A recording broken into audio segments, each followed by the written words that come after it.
El tema es colapso cardiovascular, paro cardíaco y muerte cardíaca súbita.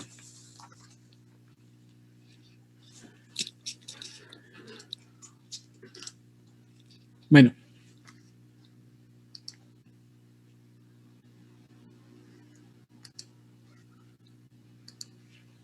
Es muy importante conocer las definiciones y en qué consisten en cada uno de ellos, ¿no?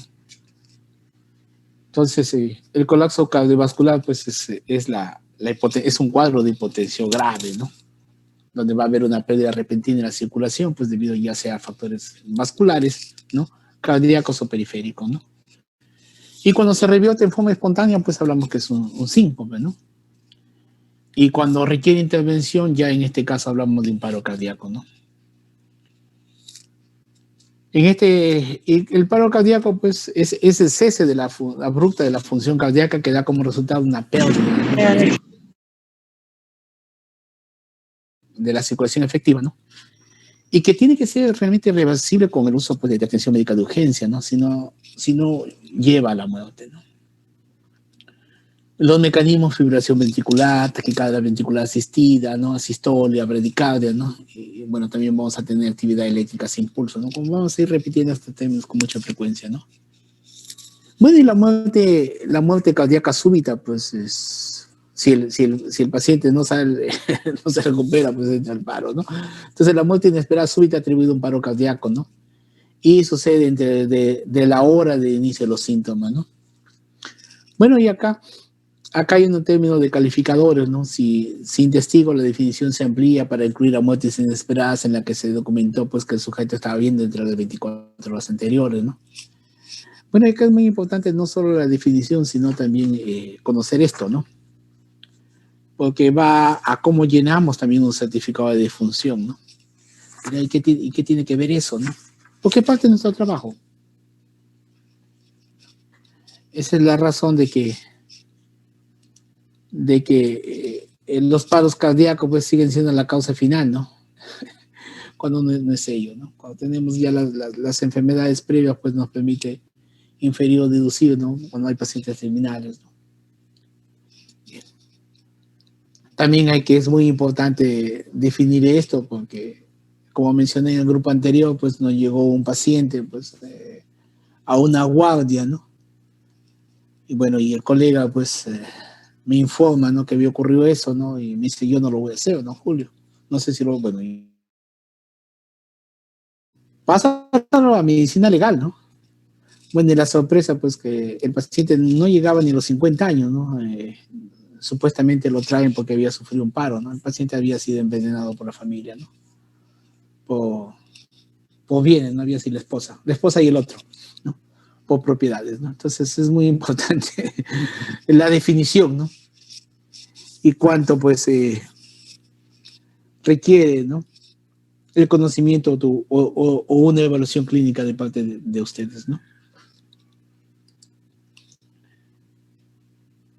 Bueno, constituyen esto, pues, el paro, ¿no? El paro cardíaco, la muerte cardíaca súbita, ¿no? Son importantes problemas de salud, ¿no? Y en el cual constituye salud pública, ¿no? Constituyen, pues, un 15% de todas las muertes, ¿no? Y el 50% de todas las muertes cardíacas, ¿no? Entonces, y acá hay que tener en cuenta, ¿no? Que en las patologías cardíacas la enfermedad coronaria, ¿no? Va a estar en la mayoría de los casos, ¿no? De la muerte súbita, como vamos a ver, ¿no? Y los 2/3 partes de los casos que ocurren como primera expresión es una enfermedad cardíaca no diagnosticada. Entonces, muchas veces bien, también es muy importante tener en cuenta, ¿no? De que las muertes súbitas son raras en individuos menores de 35 años, ¿no? Y va a aumentar con la edad, ¿no? Entonces, cuando ocurre, pues, en menos de 35 años, como vemos en la diapositiva, piensa, pues, en enfermedades, pues, genéticas, ¿no? Como lo voy a describir ahí, ¿no? Y bueno, y la mujer, pues, acá tiene menor incidencia de muerte, ¿no? Súbita, ¿no? Y también de paro que los varones, ¿no? Paro cardíaco, entiéndase ahí, ¿no? Y ya estamos propensos a presentar actividad eléctrica sin pulso, ¿no? Bien. Esta es la figura, ¿no? Donde pongo, pues, las causas proporcionales según el sustrato, factores de riesgo, factores desencadenantes de la muerte, ¿no? Cardíaca súbita, ¿no? En esta parte donde vemos, ¿no? Entonces, las muertes, pues, de las enfermedades de las arterias coronarias son un 40-70%, ¿no? 70% pues blancos, ¿no? Y mujeres, y varón negro 40-50%, menos de 40% en asiáticos. Los hispanos pues están debajo de ello, ¿no? Vamos a tener de fondo pues infartos previos, ¿no? Hablando de cicatriz de miocardio, ya sea quirúrgica o por infartos previos, hipertrofia, fibrosis, ¿no? Estiramiento miocárdico, ¿no? También vamos a ver factores precipitantes, insuficiencia cardíaca, ¿no? Isquemias, inflamación de miocardio, ¿no? Ejercicio vigoroso, ¿no? Anormalidad eléctrica, estrés ambiental, ¿no? Estrés psicológico, depresión, factores predisponentes, ¿no? Pero también hay que tener en cuenta los factores de riesgo basados en la población. Sexo masculino, raza negra, diabetes, tabaquismo, hipertensión, enfermedad renal crónica, ¿no? Características pues, del electrocardiograma, ¿no? Síndrome de prolongación del QRS, ¿no? QT largo, ¿no? Repolarización temprana, hipertensión, hipertrofia ventricular, ¿no? Izquierda, ¿no? También antecedentes familiares. Esto es lo que vamos a ver en la figura B, ¿no? En la parte inferior, ¿no? De 0 a 35 años son estos, ¿no? Antecedentes familiares de muerte súbita genética, ¿no? Padre, mamá o hermano, ¿no? Entonces ahí tiene que ver pues estos síndromes, ¿no? De arritmias heredados que lo vemos en la parte superior izquierda, ¿no? Síndrome de Cutelargo, ¿no? Síndrome de Brugada, ¿no? Esto lo vemos pues en 1 o 2% de países occidentales y en Asia pues un 10%, ¿no? También acá la dieta baja, ¿no? En omega 3, ¿no? Fibración auricular, los pacientes obesos, ¿no? Apnea obstructiva del sueño, ¿no? También pues tomar en cuenta pues la hipertrofia, pues la cardiopatía hipertrófica, ¿no? La cardiopatía dilatada no isquémica, ¿no? Y entre otros, ¿no? Todo está.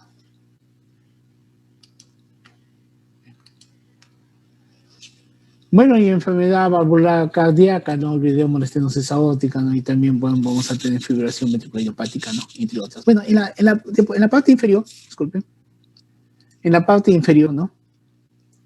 Vemos acá la variación de las causas por la edad, ¿no? Es muy importante tomar en cuenta esto, ¿no? Desde 0 a 35 años han puesto un punto de corte y de ahí pues la flecha continúa hacia la derecha, ¿no?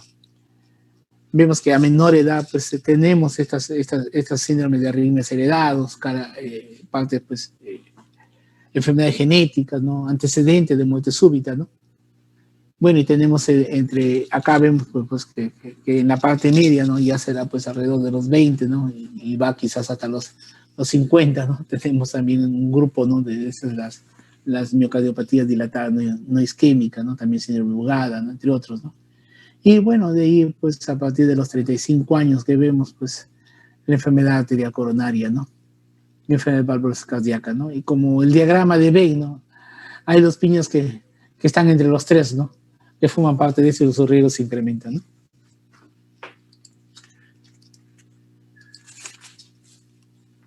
Bien, tome en cuenta acá el cambio de cronología de la muerte cardíaca súbita y el paro, ¿no? Tenemos acá en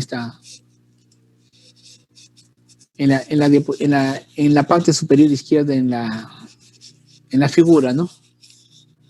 Va a haber proporción de muertes cardíacas repentinas atribuibles, ¿no? A enfermedades de las arterias coronarias en individuos sin antecedentes de enfermedad cardíaca en Finlandia, ¿no? Bueno, allí en Finlandia los exámenes post-mortem son obligatorios, ¿no? Que tienen la tasa más alta de autopsias en muerte occidental, ¿no? A diferencia, pues, de otros países, ¿no? Acá nosotros somos muy latinos, ¿no? No lloramos si le van a hacer la autopsia, ¿no? Y por eso, pues, nuestros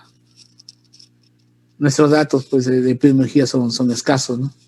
Y vemos, pues, en la figura A, vemos que de 1998 a 2002, pues, isquémicos 74%, ¿no? Y no isquémicos 26%. Y el de 2008 a 2012, pues, vemos que ha ido una reducción, ¿no? 66% y 34%, ¿no? por ciento no isquémico, ¿no? Y esto tiene mucho que ver con los servicios de atención, ¿no? Que le damos, ¿no? A los pacientes. Y también por los diagnósticos que vamos haciendo, ¿no? También aquellos que consideramos isquémicos, pues no eran isquémicos y terminan, ¿no? Y terminan ingresando, ¿no? Tiene que ver mucho también con la autopsia, con el diagnóstico real de estos pacientes, ¿no? Y también tener en cuenta pues, que hay un pequeño porcentaje de un 5 a 10% que no tiene anomalía cardíaca significativa, ¿no? Bien. Tenemos en la figura B, pues, esta es la proporción del paro cardíaco con fibrilación ventricular tratados como primer ritmo registrado, ¿no? Tenemos que tener en cuenta que el paciente cuando te llega pues, en paro no necesariamente es el que, con el que debutó, ¿no? Lo vas a encontrar pues, a veces en la historia, empiezas a reanimar al paciente, lo sacas y entra en otro, ¿no? Entonces vemos que del año 79 al 80, hablamos de 1970, ha ido disminuyendo, ¿no? Hablamos del siglo anterior, ¿no? Ha ido disminuyendo pues hasta el 25%. Esto tiene que ver porque muchas veces asumían, ¿no? O sea, cuánto había un sobrediagnóstico, ¿no? Pues ahora llega el paciente a la emergencia, tú le pones los sensores o le pones el desfibrilador, ¿no? Sin necesidad de descarga y ya tienes pues, y tienes el latido ahí en la pantalla, ¿no? O la onda del electrocardiograma, ¿no? Tenemos que tener también en la parte, en la figura C, pues tenemos la tasa de supervivencia en general, ¿no? Y la supervivencia de acuerdo por ritmos susceptibles, ¿no? De choque y no susceptibles hasta el alto hospitalario, entre 70.000, 27 pacientes con paro cardíaco en Estados Unidos, ¿no? Entiéndase de 2005 a 2012, ¿no? Lo que vemos acá, pues, que al final la tasa el porcentaje de supervivencia, pues, ha ido incrementándose, ¿no? Y teniendo en cuenta, pues, el promedio, ¿no? ¿No? En general lo consideran con el general, ¿no? Que inicia un 5%, pues si llega prácticamente un 10%, ¿no? Y también tenemos la sistolia o actividad eléctrica sin pulso, ¿no? Que está pues alrededor de un 2 y llega pues a un 5%, ¿no? Tiene que ver también mucho con la atención que le damos al paciente, ¿no? Bueno, y en la figura D, tenemos la proporción de los pacientes con infarto agudo de miocardio con fracción de eyección, pues, en ventrícula izquierda baja, menos de 30-35%, ¿no? Y vemos que ha ido de 2001 a 2011, pues ha ido disminuyendo, ¿no? Vemos que un 17% el 2001 y vemos acá, pues, un estudio, pues, el Eurospace 2011 2.5, ¿no? Y esto tiene que ver también mucho con la asistencia que le damos a estos pacientes en el uso de medicación, el uso, pues, de marcapasos, de cirugías, ¿no? De la atención médica, ¿no? Del cateterismo percutáneo, ¿no? Stent que pueden colocarse, ¿no? Hay otros que van a contribuir también a esto.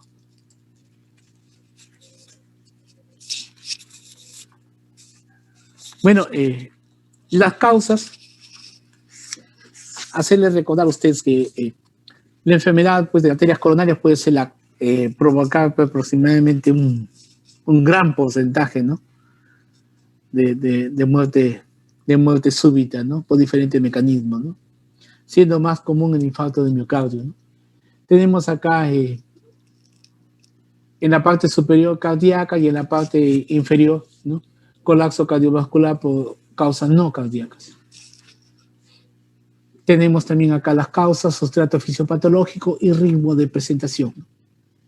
Bueno, en la enfermedad de arterias coronarias, aterosclerótica, espasmo coronario, anomalías congénitas, ¿no? Y bueno, va a haber isquemia miocárdico agudo, ¿no? Va a haber infarto también, rotura de ventrículo como complicaciones, taponamiento, ¿no? También tener en cuenta, pues, infartos previos, ¿no? Y la presentación, bueno, van a ver, pues, taquicardia ventricular, fibrilación ventricular polimorfa, bradiarritmia, ¿no? Actividad eléctrica sin pulso, taquicardia ventricular, fibrilación ventricular, ¿no? También tener en cuenta las miocardiopatías, ¿no? La dilatadas, hipertróficas, ¿no? Entre otras, ¿no? El sustrato, pues, va a haber la cicatriz, ¿no? Cicatriz ventricular, ¿no? En este caso, pues, quizás de una cirugía previa, ¿no? hipertrofia ventricular, insuficiencia de bomba, ¿no? Y el ritmo de presentación muy parecido a los anteriores, ¿no? Pero, ¿no? También, bueno, me adelanté, ¿no? Bueno, también mencioné acá las enfermedades congénitas del corazón, ¿no? Cicatriz ventricular por reparación quirúrgica, ¿no? También debemos recordar que el paciente, pues, ya queda como ustedes han visto, el paciente, por más cirugía que haga, el paciente ya queda con su hipertrofia, ¿no? Entonces los pacientes pues van a debutar, ¿no? Con bradiarritmia, ¿no? Actividad eléctrica sin pulso, bradiarritmia, cuando llegan como causa pues de colapso cardiovascular, ¿no? Y paro cardíaco súbito, ¿no? También prolapso y regurgitación del válvula mitral, ¿no? También tenemos los síndromes de arritmia sin cardiopatía estructural, ¿no? Y esto es pensar en la genética, ¿no? Y esto hemos visto pues los de menor edad, ¿no? Cotelago, Brocada, ¿no? Tenemos toxicidad por medicamentos, ¿no? Anomalías electrolíticas, ¿no? También hipopotasemia grave, que hay un componente genético también, por si acaso ahí. Bueno, y la presentación, pues, es la taquicardia ventricular y fibrilación ventricular, ¿no? Polimorfa, ¿no? También el síndrome de Wolff-Parkinson-White, ¿no? Acá sí va con preexcitación, ¿no? La fibrilación auricular o fibrilación ventricular, ¿no? Y tenemos las causas no cardíacas, ¿no? Embolismo pulmonar, accidente vascular cerebral, disección, ¿no? Neumotoras a tensión, ¿no? Neogénicas, que llegan, ¿no? Llegan los pacientes así, te descubres, ¿no? El paciente viene con neumotoras, ¿no? Y tú estás que reanima. Por cuán importante es lo que voy a mencionar, ¿no? Aquí lo común es actividad eléctrica sin pulso, ¿no? Bien. Entonces, el manejo acá es el manejo del paro cardíaco. Hay una cadena de supervivencia, pues, extrahospitalaria, ¿no? Que por poco se hace, ¿no? El manejo más ocurre dentro del hospital, ¿no? Tenemos que una valoración inicial y reconocimiento, pues, de este paro, ¿no? Inicio de la reanimación cardiopulmonar, ¿no? Con énfasis en las compresiones torácicas, ¿no? Defibrilación lo más rápido posible, ¿no? Por lo general, pues una defibrilación externa automática, ¿no? Ya por el reanimador o también los equipos de emergencia, ¿no? Una reanimación básica y avanzada, ¿no? Y luego viene pues una asistencia vital y cuidado post-paro cardíaco, porque una vez que lo sacas al paciente, pues lo vas muchos de ellos se quedan en síndrome post-RCP, que se comporta como un shock séptico, ¿no? Y tiene que estar el paciente en un ventilador mecánico, ¿no? Entonces es muy importante el retorno a la circulación espontánea. Y esto tiene que ver mucho el tiempo transcurrido, ¿no? Entre que el paciente presentó el colapso pues, y se inicia la reanimación, ¿no? Y la verdad, pues las posibilidades disminuyen pasado ya los 5 minutos, ¿no? Y también, pues, el ritmo en el momento en que te llega a los servicios de emergencia, ¿no? Tienen más chance aquellos que te vienen con su taquicardia ventricular, ¿no? Peor los que tienen fibrilación auricular, bueno, y los que te vienen, pues, en una actividad eléctrica sin pulso o asistolia, pues, eso sí tienen menos de un 5% de sobrevivir, ¿no? También tomar en cuenta, pues, ¿no? Y las comunidades de pacientes, ¿no? Lo que va a empeorar pues con las enfermedades graves, ¿no? Entonces quiero entender pues pacientes terminales desde el punto de vista de órganos, ¿no? Un paciente pues con cirrosis tipo C, ¿no? Un paciente pues con una fibrosis pulmonar o una insuficiencia respiratoria crónica, ¿no? En domicilio con uso de oxígeno, ¿no? Pacientes renales crónicos que están en terapia de reemplazo renal, ¿no? Y que presentan shock cardiogénico, pues, ¿no? Bueno, en esta pandemia pues se está aplicando mucho la limitación terapéutica. Eso tiene que ver mucho con las creencias también, ¿no? Las cuestiones religiosas, ¿no? Y, y bueno, en otras latitudes, ¿no? Estados Unidos, ¿no? Europa, pues se toma en cuenta ello, ¿no? Porque ¿qué hago ocupando un ventilador mecánico si te va a llegar un joven, ¿no? Que necesita el ventilador, ¿no? Y ya tienes un paciente que no va a salir, ¿no? Entonces, pues, ¿a quién reanimar, no? Tiene nada, ninguna comorbilidad que ustedes sepan, reanimen, jóvenes, compriman, que es lo que tienen que hacer. Bueno, este es un algoritmo de paro cardíaco, pues, en adultos, ¿no? Para profesionales de salud, ¿no? Y tenía en cuenta una actualización del 2015, ¿no? Entonces acá es muy importante, ¿no?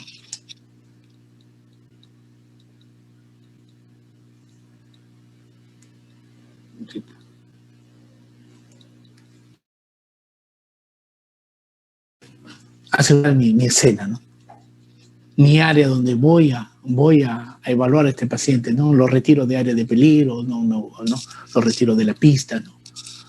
Lo saco pues debajo de la escalera, si se cayó lo pongo en una superficie plana, ¿no? Que me permita pues evaluar con detenimiento, ¿no? Si la víctima no responde, pues entiéndase que estoy en la calle, ¿no? En este caso, estoy en la calle, lo encontré en la calle al paciente, ¿no? Yo pues trato de ver si el paciente, bueno, tiene acceso a salva, ¿no? Entonces, pues acá activar un sistema de respuesta, ¿no? Es obvio que te van a mirar, ¿no? Algunos te van a empezar a jalar el dedo medio, ¿no? Otros le van a echar aire. Entonces, esto es para que ustedes tomen en cuenta, ¿no? Pedir ayuda, ¿no? Pedir ayuda, ¿no? Entonces, yo tengo que comprobar, ¿no? Si la víctima no respira o solo jadea, ¿no? O boquea, ¿no? Comprobar el pulso, ¿no?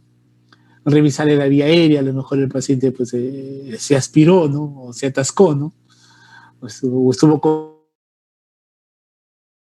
¿no? O colocar al paciente de costado, ¿no? Y, bueno, si no está convulsionando, pues revisen la vía aérea, ¿no? Bueno, que ahora por COVID pues cambia, ¿no? Pues ustedes utilizan su máscara, ¿no? Bueno, y este paciente es obvio, ¿no? Que van a utilizar ustedes pues su doble máscara, un protector facial para poder revisar el cambio, por si acaso ha cambiado incluso pues este tipo de indicaciones en COVID, ¿no? Entonces es muy importante tener en cuenta esto, ¿no? Si la respiración no malla el pulso, pues entonces hay que controlarlo, ¿no? El paciente, pues, sí, espera que lleguen los reanimadores, ¿no? En realidad, pues, el caso ya hay que hacerle ventilar, ¿no? En este caso, ¿cómo ventilarlo, no? Ustedes dirán, doctor, pero está en pandemia, no voy a darle boca a boca, ¿no? Sí, acá viene lo difícil, ¿no? Acá viene lo difícil. Bueno, este es un esquema, en 2015 no había esto, ¿no? Bueno, si tiene un ambú, dale con el ambú, ¿no? No queda otra, ¿no? Pero bueno, ¿no? Si eso, bueno, se olvida, ¿no? Cuando es un familiar, ¿no? Ahí te olvidas, te saca la máscara, la reanima, ¿no? Entonces,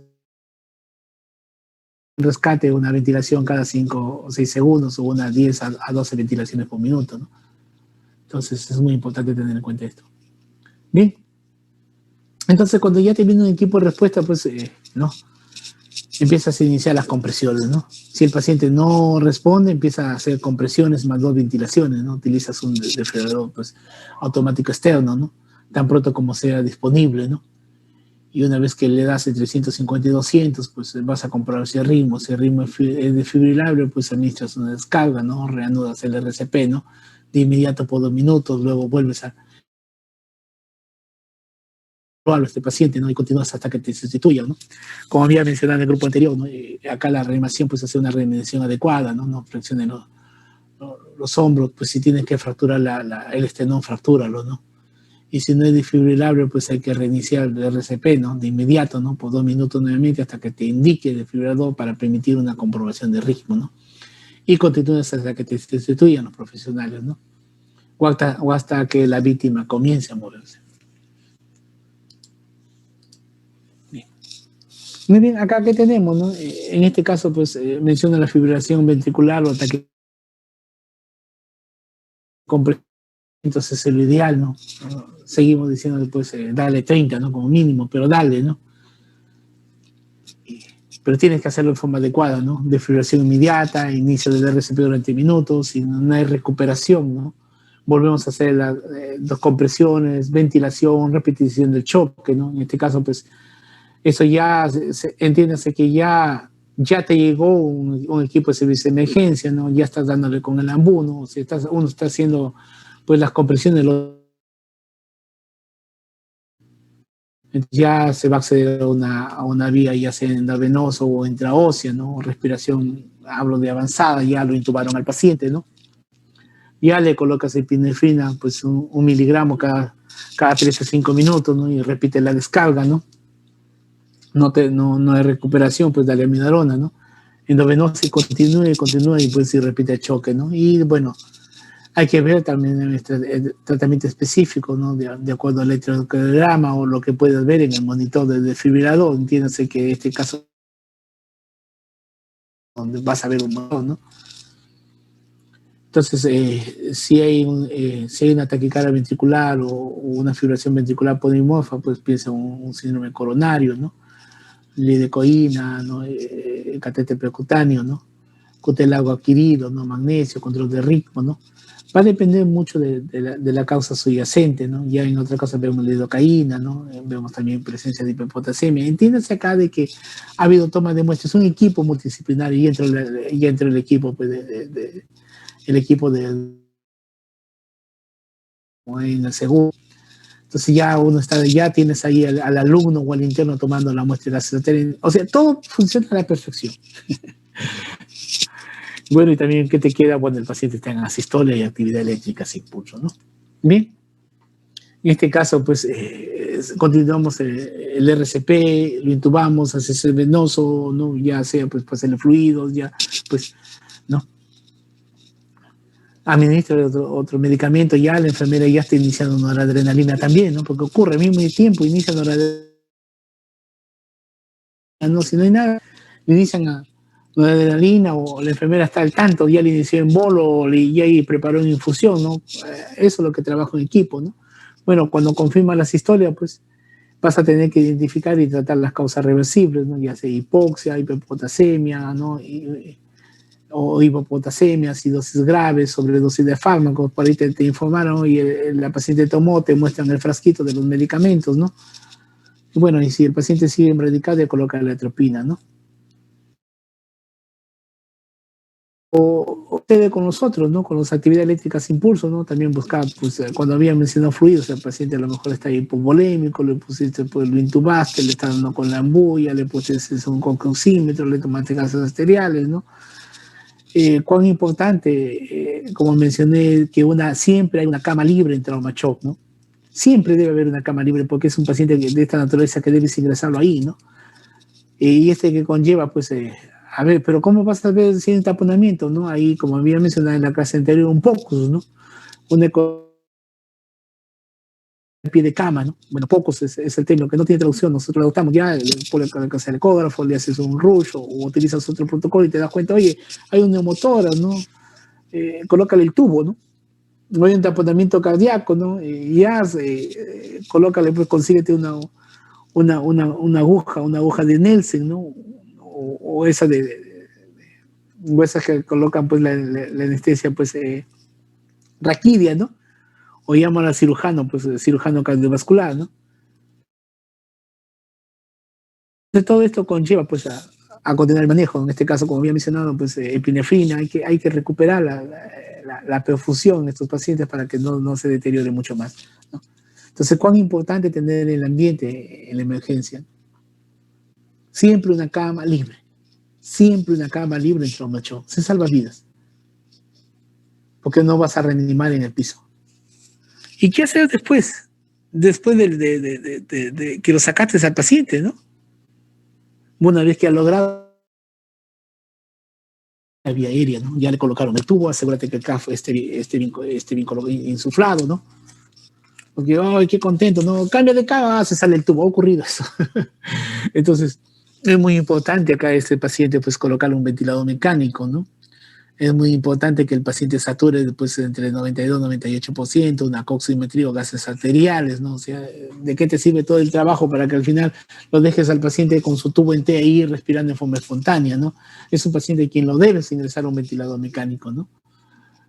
Si no, el paciente va a tiene máquina sí o sí, ya viene el soporte con inotrópicos, ¿no? En este caso, ¿no? Y viene pues y continúa el estudio cuando uno tiene, ¿no?, un electrocardiograma, ¿no? Bueno, en este caso, pues consideras, pues, si hay un infarto con elevación del CMT-CT, ¿no? Cuando hay un choque cardiogénico inestable, ¿no? Cuando requiere, pues, asistencia circulatoria mecánica, ¿no? ¿Qué debo hacer cuando el paciente, pues, está comatoso, ¿no? Bueno, comatoso, pues, o sea, te conlleva, ¿no? Pues, paciente hacer una tomografía, ¿no? Ya punciones, una acá recuperaste el pulso, pero el paciente, pues, ya te dejó con una disfunción troncal, ¿no? Oh, sorpresas, ¿no? En este caso, si el paciente está despierto, pues podemos darle otro tratamiento, ¿no? Entonces es muy importante evaluar las etiologías aquellas que yo sí lo puedo resolver, ¿no? Y también pues es un equipo, ¿no? Llamar pues a los a diferentes especialistas de tal manera que te permitan hacer un manejo multidisciplinario.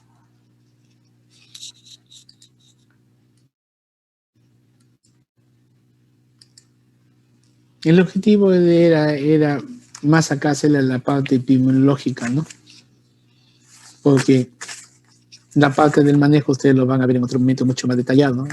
Por eso pues en las diapositivas pues de, de 2015, que han estado vigentes, pero ahora pues con la pandemia ya se han modificado mucho de esto, ¿no? Algunas cosas, ¿no? Pero el esqueleto en sí sigue manteniéndose. Bueno, espero haber generado una motivación más, ¿no? De esto. Y cuán importante es que ustedes pues sepan en darle la atención básica a un paciente, ya sea en domicilio o ya en el hospital, cuando ustedes en un momento se conviertan pues en unos exitosos profesionales, que espero que lo sean. Bueno, si no hay más preguntas, los dejo a ustedes continuar con su trabajo y yo el mío. Un abrazo, hasta luego. Hasta luego, doctor, gracias. Gracias a ustedes.